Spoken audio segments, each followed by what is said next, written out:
नमस्कार मित्रांनो, PM किसानच्या धर्तीवरच राज्यांनी सुरू केलेली नमो शेतकरी महासन्मान योजना याचा 5वा हप्ता शेतकरी अडचणीने वाट पाहत होते. तर या संदर्भातच रक्कम अदा करण्यासंदर्भात GR निर्गमित करण्यात आला आहे. तर मित्रांनो, आता शेतकऱ्यांच्या खात्यामध्ये पैसे जमा होणार आहेत. तर मित्रांनो, चॅनलवर नवीन असाल तर चॅनलला जरूर सबस्क्राईब करा आणि बेल नोटिफिकेशन ऑल करा. अशीच माहितीपूर्ण व्हिडिओ तुम्हाला सतत मिळून जातील. चला तर व्हिडिओला सुरुवात करूया.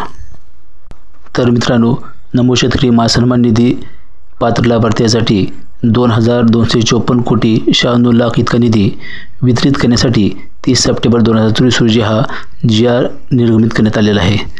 आपण या शासन निर्णयामध्ये पाहू शकता की नमो शेतकरी महासन्मान निधी योजनेअंतर्गत 5वा हप्ता माहे ऑगस्ट 2024 ते नोव्हेंबर 2024 या पूर्वीच्या हप्त्यामधील प्रलंबित दायित्व लाभार्थ्यांना अदा करण्यासाठी शासन निधी वितरित करण्यात मान्यता देत आहे. तर अशा प्रकारे हा निधी येणाऱ्या 5 तारीख ते 10 तारखेपर्यंत शेतकऱ्याच्या बँक खात्यामध्ये जमा होण्याची शक्यता आहे. तर मित्रांनो, व्हिडिओ जर आवडला तर आपल्या मित्रांना शेअर करा.